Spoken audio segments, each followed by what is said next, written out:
시편 119편 121절부터 128절까지입니다.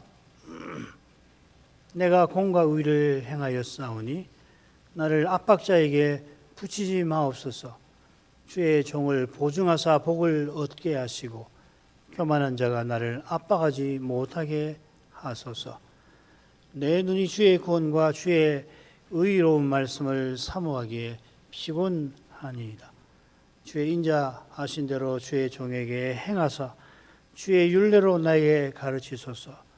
나는 주의 종이오니 깨닫게 하사 주의 증거를 알게 하소서.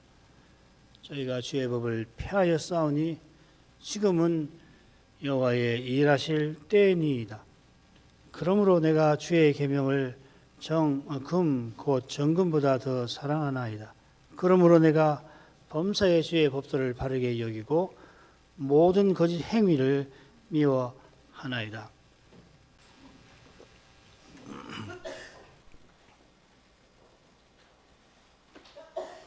시편 119편의 16번째 연은 8행이 아인이라는 알파벳으로 시작됩니다. 이 아인은 눈이라고 하는 뜻인데 123절 처음에 이 낱말이 단어가 나옵니다. 시인이 눈이 피곤한 상태, 그 중한 고난 중에 있음을 가리켰습니다. 시인이 눈이 피곤한 이유가 16째 연에 처음부터 나옵니다. 공과 의를 행한 시인을 압박하는 자들이 있습니다. 122절에도 나오죠. 그들은 교만한 자들이고 또 주의 법을 폐하는 자들입니다. 어김없이 이 연에도 원수와 고난의 주제가 다루어지고 있습니다. 원수들이 압박하여 눈이 피곤한 시인은 주의 종으로서의 태도를 오히려 굳게 취하면서 말씀을 깨닫고 사모합니다. 자, 이런 내용을 참고해 줄거리 보십시다. 첫째 단락은 121, 122절입니다. 공과 의를 행한 시인이 압박자에게서 건져주시기를 구하는 겁니다. 두 번째 단락은 123절, 시인의 눈이 주의 구원과 말씀을 사모하여 피곤하다 하는 거고요. 그 다음 세 번째 단락은 124, 125절인데 주의 종에게 인자대로 행하셔서 주의 말씀을 깨닫게 하소서 하는 거고, 126절 이 네 번째 단락입니다. 저희가 교만한 자들인데 주의 법을 폐하였으니 여호와께서 지금 일하실 때입니다 하는 거고, 나머지가 마지막 단락, 시인이 주의 계명을 사모하고 모든 거짓 행위를 미워한다 하는 겁니다. 자, 첫 번째 단락은 말씀드린 대로 이 원수의 주제가 전면에 나오죠. 원수들이 시인을 압박합니다. 압박하는 자라고 되어 있습니다. 그래서 압박한다는 이 낱말이 121절, 122절, 121절에서는 압박하는 자들 해서 분사로 쓰여가지고 압박하는 자들이라고 그렇게 되어 있습니다. 이 단락의 이 첫 번째 단락의 첫 번째 단어가 행한다는 말, 아싸라는 말인데, 가운데 세 번째 단락도 역시 이 단어로 시작되고 있습니다. 한 번 더 나오는데 네 번째 단락 두 번째 낱말로 여호와께서 일하실 때 거기 나옵니다. 주께서 인자하신 대로 시인에게 행하시니 시인이 공과 의를 행했다 하는 겁니다. 과연 시인은 여호와의 종입니다.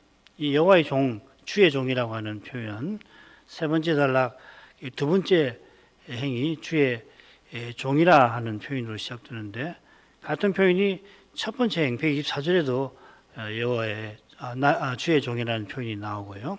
그리고 122절에도 주의 종 나옵니다. 주의 종이 많이 나오죠.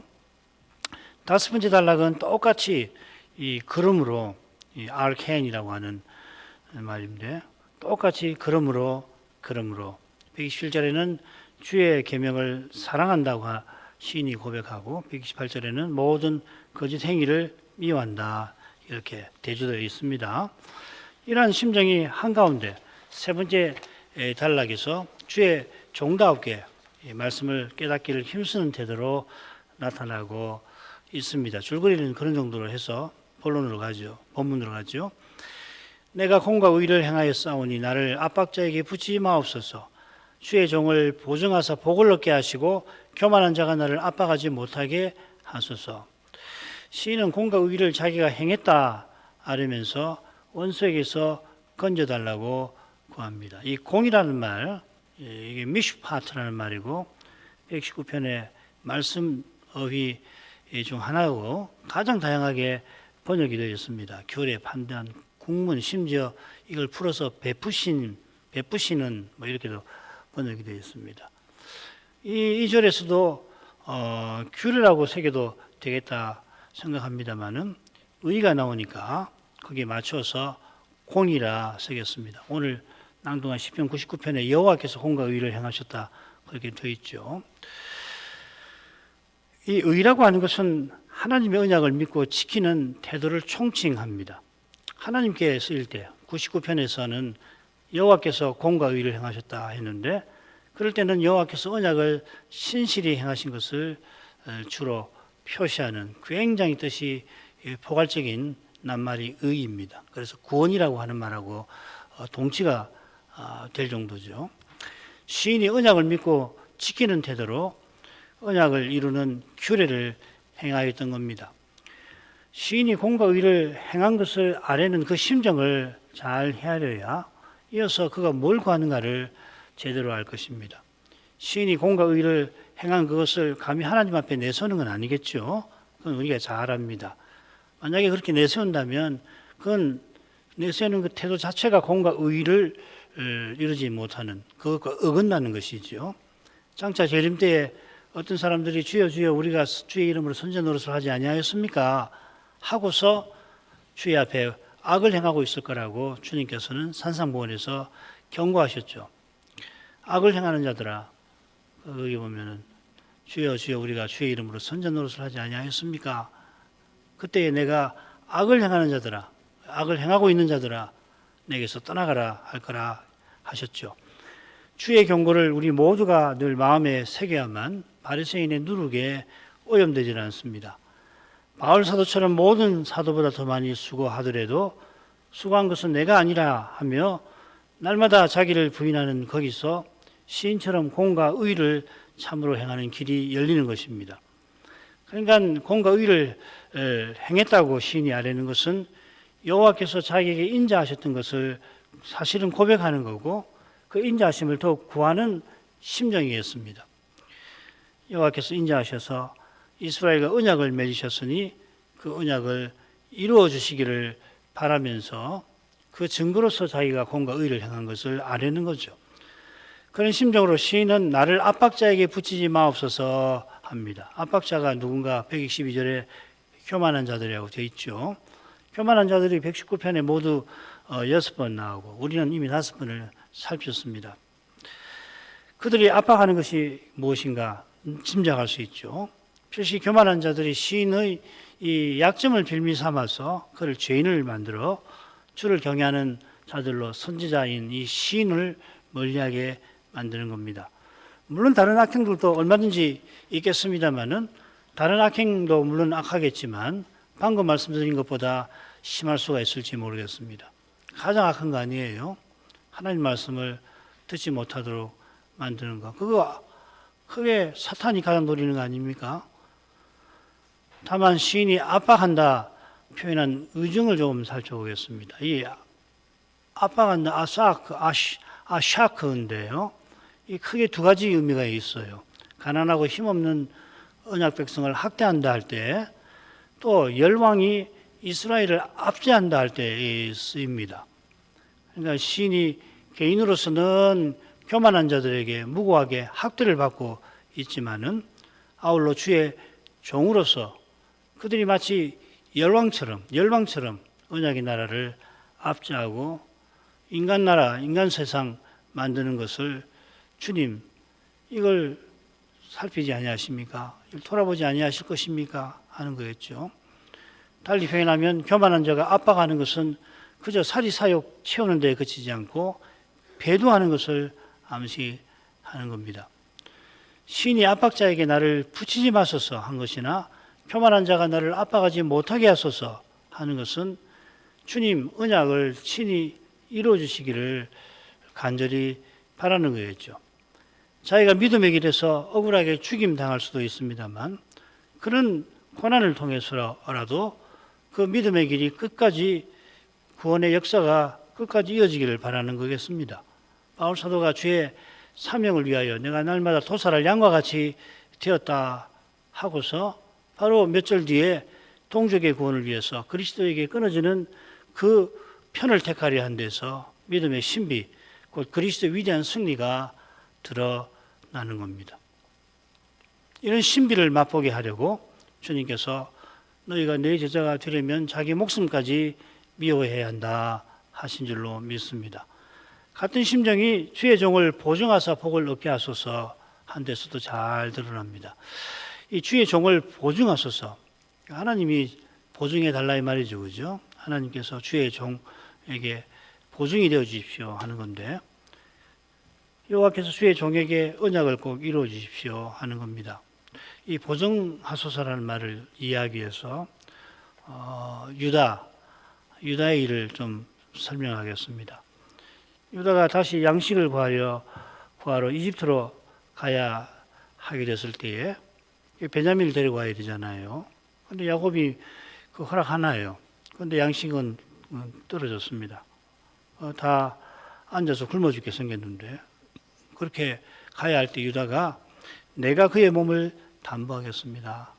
그러니까 틀림없이 이 베냐민을 데리고 혹은 베냐민이 아버지께 돌아오게 하겠습니다. 제가 보증을 쓰겠습니다 이 말이죠.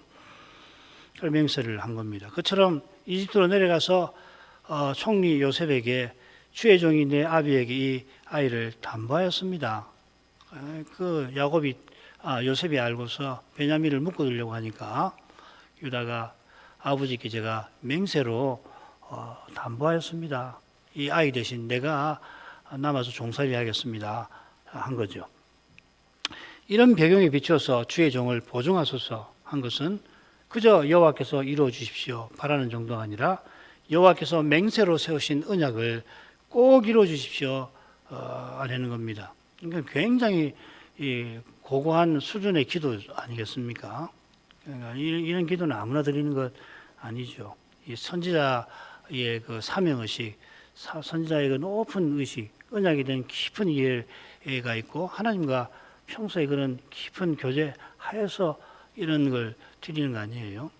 평범한 사람은 뭐 다 같지는 않지만은 그저 어려운 현실을 피하는 데 급급한 것이 사람 아닙니까? 시인은 지금 여호와 하나님 맹세하시지 않았습니까? 그걸 기억하시고 꼭 이루어 주십시오 하는 겁니다. 물론 시인이 여호와께 요구하는 건 아니죠. 자기를 주의 종이라고 부르면서 서약을 이루려고 하는 심정, 죽기를 각오하고 여호와께 간구하는 것입니다. 시인이 간구하는 것이 복인데 이 복이라고 새긴 낱말이 흔히 선입니다. 토부입니다. 시인이 바라는 복은 선하신 하나님께서 선대해 주시는 상태일 겁니다. 68절에 그 주제가 나왔죠. 이 상태는 시인을 비롯해서 구약 신자가 바라는 메시아와 하나님 나라가 물론 붙어 있는 그런 상태. 역사의 끝에 메시아가 등장하셔서 영원한 나라 세우시는 것, 그것과 붙어 있겠습니다. 아울러 시인은 고난당한 것이 내게 유익이라 똑같은 말을 썼습니다. 여기는 유익이라고 복이라고 했는데 유익이라고 번역을 했습니다. 그처럼 고백한 것처럼 원수의 공격 아래서도 언약을 지키며 사는 그런 삶을 끝까지 살게, 그냥 어려워서 연약해가지고 언약을 저버리고 하나님을 떠나지 말고 죽을지언정 끝까지 언약을 지키며 살게 해주십시오. 그걸 바라는 것 같아요. 이것이 이어나오는 간구와도 잘 어울립니다. 교만한 자가 나를 압박하지 못하게 하소서. 그저 원수의 압제에서 벗어나는 것을 구하는 것이 아니라 그 압제 아래 견디고 그것을 이겨내는 것을 구하는 겁니다. 시인이 이런 상태에 있다는 것을 줄곧 이야기하잖아요. 그 원수의 공격 아래에 있고 언제 죽을지 모르는 그런 상태에 있다는 것을 지금 계속해서 이야기를 하고 있지 않습니까? 그러니까 나를 압박하지 못하게 하소서라고 하는 것은 그런 고난의 현실을 전제하고 하는 이야기겠습니다. 이게 두 번째 단락의 내용과도 잘 어울릴 겁니다. 이런 강구는 참된 믿음에서만 나옵니다. 인생은 누구든지 압박과 압제, 미움과 오해를 스스로는 견디지를 못하지요. 억울해서 못 견디는 겁니다. 고난은 참된 믿음으로 죄와 죽음의 현실을 정직하게 대면하는 데서 발생하는 겁니다. 그리스도께서 내 안에 사셔서 친히 자기를 드러내 주시는 신비한 증거가 바로 여기 있는 겁니다. 두 번째 달라고 하죠. 내 눈이 주의 구원과 주의 의로우신 말씀을 사모하기에 피곤하니이다. 시는 눈이 피곤하다 했습니다. 이 눈이 피곤하다 하는 표현이 119편에 두 번 더 나오는데, 마찬가지로 주의 구원이나 말씀을 사모하기에 눈이 피곤하다 이렇게 되어 있습니다. 81, 82절.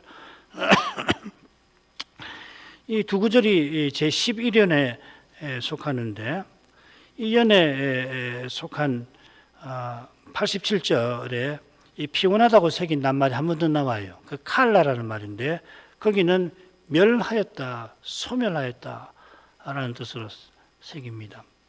사실은 이 인뜻이 구약에는 많이 나옵니다. 칼라가 끝난다는 이야기, 끝장난다는 이야기거든요. 그러니까 이 멸한다라고 하는 번역, 이 뜻이 많은데, 이걸 참조하면 눈이 피곤하다 하는 것은 시인이 주의 구원과 말씀을 얼마나 바라고 바랐으면 눈이 멀어버릴 지경이고, 그야말로 죽음의 고통에 시달리는 상태를 이야기하는 겁니다. 이 눈이 피곤하다 하는 것은 책을 많이 봐갖고 눈이 침침하다, 뭐 그런 뜻도 있겠지만은, 뭐 책 볼 겨를이나 있겠습니까? 그거보다는 상징적인 표현입니다. 극한 고난 중에 있는 것을, 목숨이 경강에 달린 것을 표현하는 겁니다. 밑에 그 이야기 있네요. 죽음의 고난 중에 있는 겁니다. 주의 구원이 아니면 시인은 원수가 자기를 멸해버리는 처지를 벗어나지 못합니다. 그런 처지에서 주의 구원만 아니라 주의 의로운 말씀을 눈이 멀 정도로 바라보는 겁니다. 여기 이 말씀은 임라, 여호와의 약속을 주로 뜻하는 그 말씀이죠. 이 말씀을 의로운 말씀, 의의 말씀이라 불렀는데, 여호와께서 언약을 이루시는 것을 가리키는, 언약을 이룰 것을 약속하시는 말씀이라 이 말이겠죠. 시인의 의의 말씀을 간절히 바라보는 것은 여호와께서 약속대로 언약을 이루어 주실 것을 절실히 구하는 겁니다. 이런 점에서 말씀을 바라보는 것은 곧 주의 구원을 바라보는 거겠죠. 아울러서 이런 뜻이 분명히 있는데, 아울러서 시인이 주의 의로운 말씀을 전심으로 바라본다는 것은 하나님의 약속 아니고는 지금 겪고 있는 이 고난을 견딜 수 없다는 것을 보여주는 겁니다. 바로 앞달락에 보면 시인은 교만한 자들이 나를 압박하지 못하게 하소서 했는데, 이미 교만한 자들의 줄에 걸려들어 있습니다. 그들이 시인을 거의 멸하였습니다. 교만한 자들이 악한 꾀로 시인을, 죄인을 만들어 버렸습니다. 그들의 뜻이 이루어진 것 같습니다. 그러니까 사람의 눈에는 하나님 뜻이 이루어지지 않을 것 같습니다. 그런 현실에서 시인은 눈이 멀 정도로 혹은 필사적으로 의의 말씀만을 바라보는 겁니다. 이것이 오실 메시아를 전심으로 바라보는 것 아니고 무엇이겠습니까? 구약 신자도 그렇고 신약 신자도 그렇죠. 그처럼 여호와께서 이미 시인의 소망이 되어주신 겁니다. 그래서 다시 오시는 그리스도를 전심으로 참으로 바라보는 거기 이미 소망이 피어나는 거죠. 세 번째로 가겠습니다. 주의 인자하신 대로 주의 종에게 행하사 주의 율례로 내게 가르치소서. 나는 주의 종이오니 깨닫게 하사 주의 증거를 알게 하소서. 주의 인자하심을 따라 여호와께서 자기에게 행해 주실 것을 구합니다. 여호와께서 친히 언약을 이루셔서 언약의 복을, 여호와의 사랑을 자기에게 베풀어 달라 하는 것입니다. 인자하신 대로, 인자하심을 따라서의 의미가 거기 있는 겁니다. 그런 은혜로 시인은 공과 의를 행했던 것을 처음에 고백한 겁니다. 여기서 자기를 주의 종이라고 부릅니다. 125절에도 주의 종이 나오죠. 시인이 선지자니 당연히 주의 종인데 굳이 여기서 주의 종이라고 자기를 부르는 이유가 이어나는 강구를 통해서 잘 드러납니다. 여호와께서 인자심을 나타내 주셔서 자기의 소명과 사명을 이룰 수 있기를 바라는 거겠죠. 그래서 고난을 받는 거고, 고난을 받으면서도 내가 이 죽음을 피할 건가, 고통을 벗어날 건가, 사람들의 오해와 미움을 에서 벗어날 수 있을까? 뭐 그런 것도 당연히 사람이 믿겠지만 오로지 주께 주신 그 사명을, 소명을 이런 데서 꼭 이룰 수 있기를 바라는 겁니다. 그게 주의 종이 품는 생각이죠. 앞서 석절에서 원수의 공격과 그로 말미암은 호난을 호소한 것처럼 인자하신 여호와께서 그 공격에서 건져주시고 고난을 견디게 해달라 하는 겁니다. 고난을 견디고 이기고 나가려는 소원이 주의 율례로 내게 가르치소서 한 데서도 잘 드러납니다. 율례로라고 그러니까 율례로라고 새기면 율례로서, 율례를 들어서, 율례를 통하여서 이렇게 읽히잖아요. 율례를 가지고서 나를 가르쳐 주십시오. 나를 가르치는데 수단으로서 율례를 이렇게 읽히는데 시는 율례를 가르쳐 달라고 구합니다. 율례는 오실 메시아와 하나님 나라를 가리키는 실행법이죠. 시인이 율례 자체를 모를 리가 있겠습니까? 율례를 줄줄 외웠을 겁니다. 줄줄 외운다고 해서 율례를 다 아는 건 아닙니다. 다 깨닫지는 못하지요.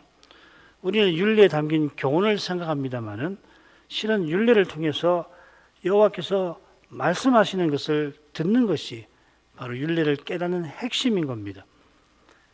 참된 믿음에는 물론 지적 요소가 있지요. 지식이 있잖아요. 말씀을 깨달으면 이것이구나. 어떤 원칙도 생기고 또 체계도 생기고 여러 가지 지식 내용도 함께 따라오는 겁니다만은 율례를 참으로 아는 것은 율례 세우시고 그 율례를 통해서 말씀하시는 하나님을 듣는 것이고 그분을 사랑하는 것입니다. 이게 안다는 뜻이에요. 히브리 성경에 나오는 야다 뜻입니다. 이것이 주의 말씀은 내 발의 등이요 내 길의 빛이니이다 고백한 말씀의 핵심 교훈입니다. 주의 말씀은 한 걸음 내릴 곳을 보여줍니다.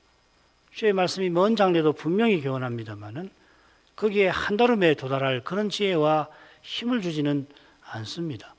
왜냐하면 사람은 매 순간 하나님을 의지하며 살도록 지원받아서 그렇습니다. 우리는 하나님처럼 미래를 그렇게 알지는 못해요. 미래를 전혀 모르는 건 아닌데 하나님처럼 미래를 알 수는 없죠.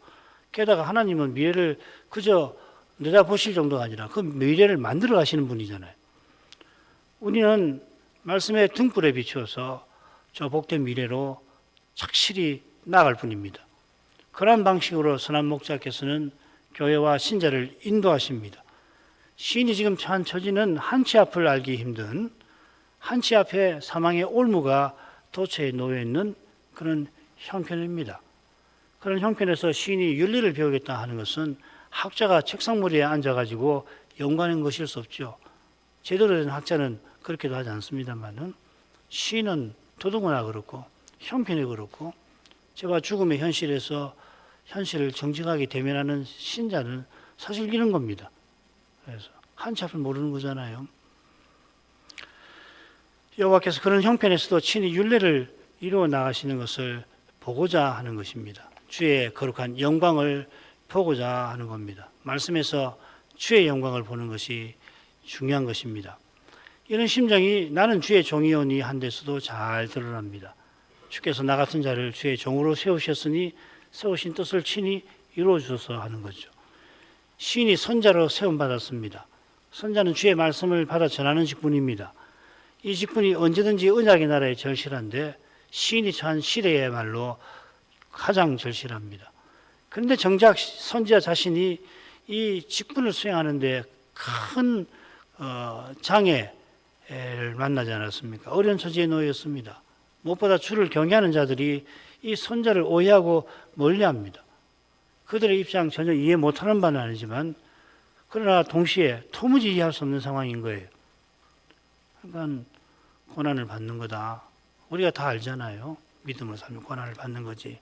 압니다만은 그러나 고난에 딱 당면하면 이해 안 되는 겁니다. 그래서 고난인 겁니다. 아, 그래 이미 알고 있어. 그래 뭐 성경에서 믿음의 길에 고난이 있다고 했으니까 아, 고난이 왔구나. 한번 해봐야지. 그래 갖고서 무슨 고난이 되겠습니까? 분명히 알지만은 부닥치면은 이해가 안 되는 것이 고난이잖아요. 죽음의 현실 특별히 그렇지 않습니까? 죽음이 목전에 있을 때 죽음을 어떻게 이해합니까? 납득합니까? 사람은 본능적으로 살려고 덤벼드는 거 아니에요? 그걸 받아들일 수가 없죠, 스스로는. 그러니까 얼마나 시인은 힘들까요? 그 선자로서 사명을 행하려고 하는데 가장 말씀을 듣고 들어왔고 그런 분들이 시인을 멀리한단 말이에요. 말씀을 안 듣단 말이에요. 그 어떻게 해야 되나? 어떻게 이해가 될 수 없잖아요. 이해가 되십니까? 지금 그 이야기하는 겁니다.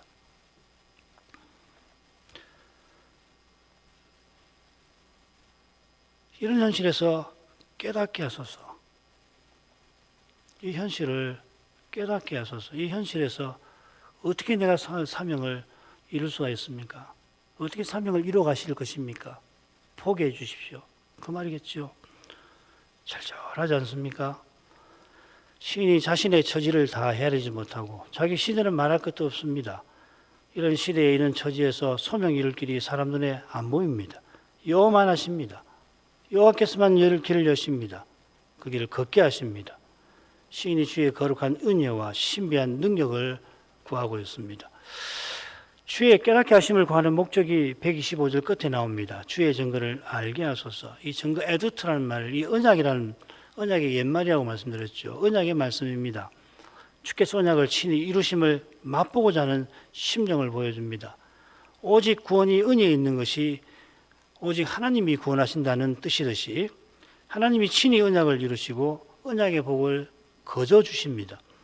이것을 맛보는 것이 구원의 실제이지요. 말씀이 현실과 심히 어긋나 보이는 현실에서 순전하게 말씀을 믿는 그 믿음을 쓰셔서 하나님은 친히 말씀을 이루어 가시는 것입니다. 거기 시인이 선자의 소명을 이루는 길이 있는 겁니다. 이런 내용이 네 번째 단락에도 잘 드러나는 것 같아요. 저희가 주의 법을 폐하여 싸우니 지금은 여호와의 일하실 때니이다. 이 단락은 지금은 여호와의 일하실 때입니다. 지금은 으로 시작됩니다. 한가운데 단락 처음에 시인이 주의 인자를 따라 내게 행하소서 구했는데 지금 당장 그렇게 일하실 때입니다 하는 겁니다. 시인이 말하는 지금이 어떤 때인가? 정확하게 어떤 역사적 정황인지 우리는 잘 모릅니다만 저희가 주의 법을 폐하여 싸우니 한 데서 얼마나 다급하고 시급한 때인지 짐작을 할 수 있습니다. 이 폐한다는 말은 어디 주로 쓰이냐면 언약 관계를 허무는 데 쓰는 말이에요. 사람이 하나님 언약을 폐하는 경우 또 사람이 사람과 맺은 조약을 폐하는 경우 이렇게 쓰입니다. 지금 시인의 원수들이 주의 법을 폐한다는 말은 그들이 언약을 허무는 배도하는 것을 그러니까 언약의 나라를 이 세상 나라로 거의 만들어버리는 그런 상황을 가리키는 겁니다. 이 구약 율법에 보면은 어떤 성읍이 거짓 선자의 말을 듣고 배도를 할 경우가 있으면은 그러면은 그 성읍을 여리고처럼 해버리면 됩니다. 아주 무섭죠. 한 성읍이 거짓 선자의 말을 듣고 여호와를 함께 떠나버리면은 그 해렘을 해버리는 거거든요. 여리고처럼 다 죽여버리고 불을 살라버리잖아요. 그런데 지금은 시인이 배도하는 원수들에게 그런 심판을 수행할 수 있는 처지가 못 되는 거죠. 자기가 죽게 생겼는데 해렘법을 시행하자고 해봐야 되지도 않잖아요. 이게 여호와께서 일하실 때라 하는 표현에 암시되어 있는 거죠. 원수들이 시인인 선자마저 죽이려고 듭니다. 이들이 얼마나 악한지 주를 경외하는 자들이 선자를 듣지 못하게 만들었습니다. 세상 나라로 만든 겁니다.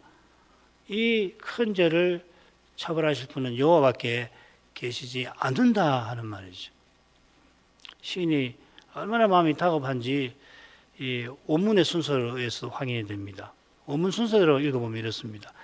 지금이야말로 여호와께서 일하실 때입니다. 저들이 주의 법을 폐하였나이다. 이렇게 되어 있습니다. 마지막으로 하죠. 그러므로 내가 주의 계명을 금 곧 정금보다 더 사랑하였나이다. 그러므로 내가 범사에 주의 법도를 바르게 여기고 모든 거짓 행위를 미워하나이다. 거듭 그러므로 하고서 마지막 두 행을 시작하고 있습니다. 그러므로 하는 그 심정을 우리가 줄곧 살핀 겁니다. 시인의 처지만큼 심정도 간절합니다. 그 심정에 비추어서 시인이 계명을 사랑한다 한 고백이 어떤 건가 살펴보죠. 문맥을 떠나서 성경은 워낙에 방대해서 우리가 구절을 외우잖아요. 한 절을 외운단 말이죠. 그래서 중요한 절수를 외우고 어떻게 참 잘하는 일 아닙니까? 아주 중요한 그 구절을 외워서 그러면은 길을 가다가도 생각해보고 침상에 누워서도 생각해보고 일하다가도 잠이 쉬었을 때에 그 외운 말씀을 외우면 참 유익하잖아요. 그런데 문제는 이 문맥을 떨어져 가지고 문맥과 상관없이 그 구절을 외우면은 때때로 원래 그 구절이 한 절이 말하고자 하는 교훈을 오해할 수가 있고 오해까지는 안 더라도 미흡할 수가 있거든요. 그래서 이런 구절 내가 계명을 정금보다 사랑합니다. 요걸 딱 떼어서 외우거나 할 때 보면 그 시인의 심정을 오해할 수가 있단 말이죠. 떼서 읽으면 참 훌륭한 시인이구나. 참 그 마음이 천국 같겠지. 그의 삶은 얼마나 아름다울까. 그러시잖아요. 물론 시인의 심정이 지금 어두움만 가득하다는 뜻은 아닙니다. 신령한 평안과 기쁨이 시인의 마음에 깃들였을 거예요. 만약 그렇지 않다면 이런 기도 나올 수 없죠. 신음하는 기도에도 여호와 하나님이 신비한 평안을 주시고 그러니까 나오는 거지. 만약에 그거 주시지 않으면 사람은 신음에 잠겨버리고 완전한 절망에 떨어지고 마는 거잖아요. 그럼 기도가 안 나와요. 기도 자체가 나올 수가 없다고요. 시인도 그러나 우리처럼 약한 질그릇입니다. 이 세상에는 필시 이 시인보다 강인한 의지력을 지닌 사람이 얼마든지 있을 겁니다. 의지가 강한 그것이 곧 믿음이 견고한 건 아닙니다. 오히려 의지가 약한 사람이 일반적으로 이러지도 저러지도 않고 사람이 저럴까 그럴 수 있잖아요. 도대체 뭐 하는 사람인가? 그런 사람이 주 안에서 견고한 믿음을 얼마든지 지닌 것입니다. 조금 빗나간 이야기일 수 있는데 제 은사님 중에 한국사 전문가가 한 분 계셔요. 예전에 일제시대에 우리나라 여러 계층이 있는데 어떤 순서로 차례로 변절을 했는가, 변절하지 않은 사람은 어떤 계급인가, 그 이야기한 기억이 나요. 그러니까 가장 변절하지 않고 마지막까지 지조를 지킨 사람은 의외의 계층이라는 거죠. 평범하고 많이 배우지 못한 그런 백성들이 지조를 지켰지. 똑똑하고 의지력도 강하고 사람들 앞에서 민족을 위해서 한가하자고 하는 사람들은 그냥 조금 어려움이 닥치니까 가장 먼저 그런 사람들이 변절하더라. 그런 이야기가 기억이 났습니다.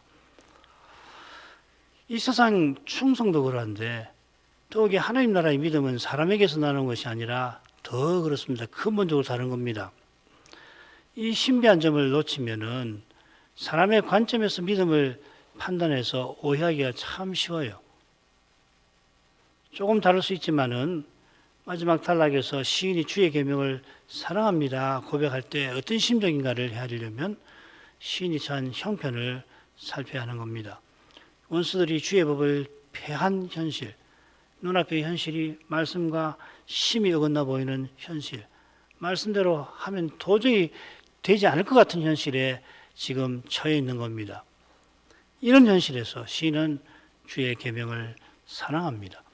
죄인이 구원을 위하여 그분의 하나님과 그분의 은혜를 전부로 여기듯이 시인은 그렇게 간절하게, 그러니까 필사적으로 계명을 붙듭니다. 말씀 없이는 살 수가 없어요. 금 곧 정금보다 사랑한다는 것은 원수들이 생명처럼 여기는 금보다 계명을 더 귀하게, 자기의 목숨처럼 실은 그보다 더 귀하게 여기는 거겠죠. 말씀이 정말 그렇게 사랑할 만한 것인가? 그 증거가 바로 숱한 순교자들일 겁니다.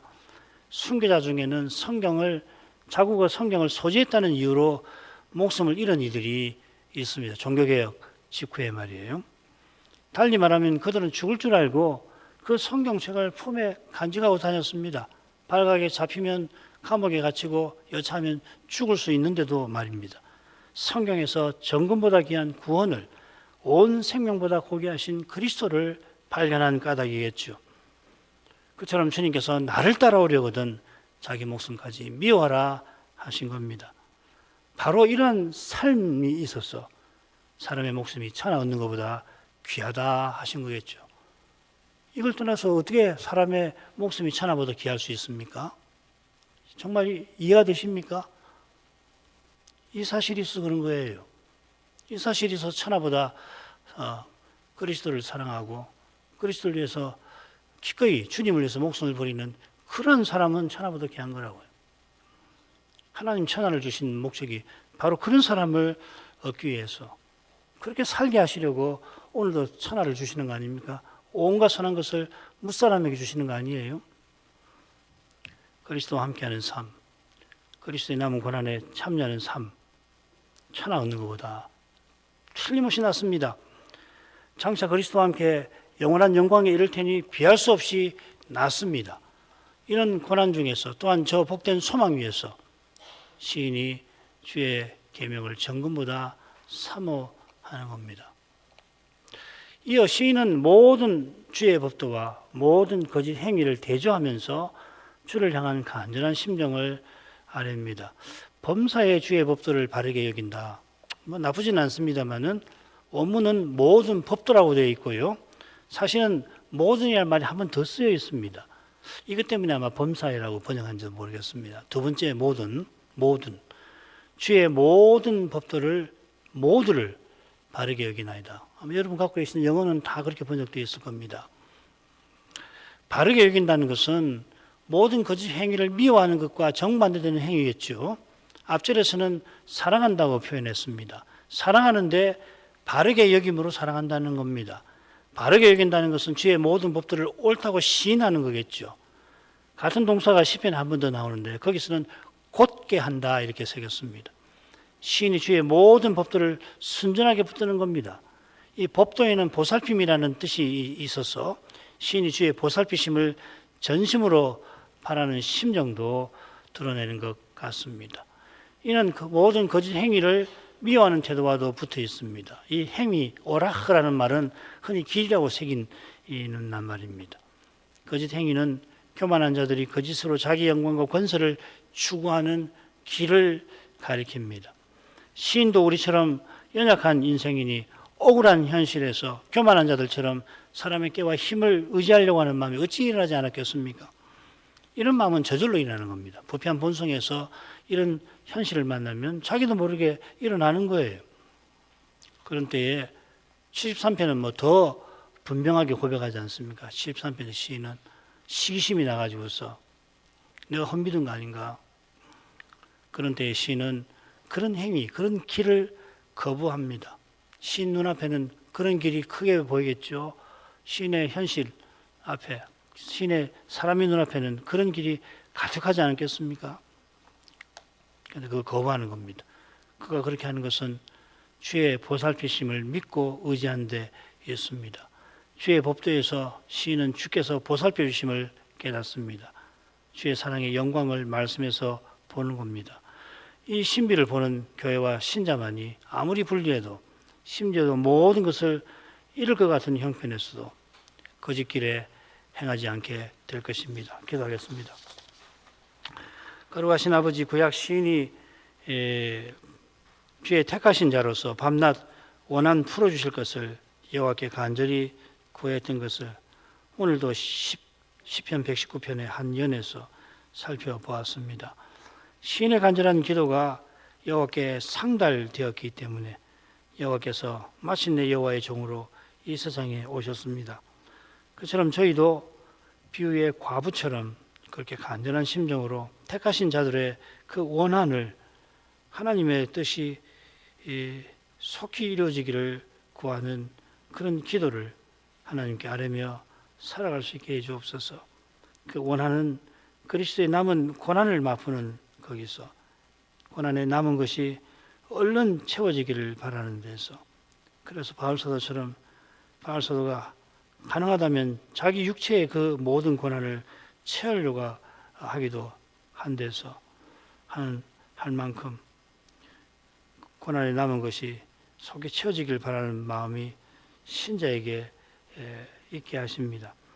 불의한 재판관이 과부가 번거롭게 하고 괴롭게 한다고 해서 결국 안락한 자기의 삶을 방해한다고 해서 그의 원한을 갚아주려고 했던 것을 생각할 때 의로우신 하나님께서 성도가 고난 중에 부르짖는 그 기도를, 그 억울한 형편을 살피지 아니하실 리가 절대 없겠사오며, 그처럼 그 기도를 속히 할 수 있으실 만큼 신속히 응답해 주실 것을 예수님께서는 의심하지 못하도록 해주십니다.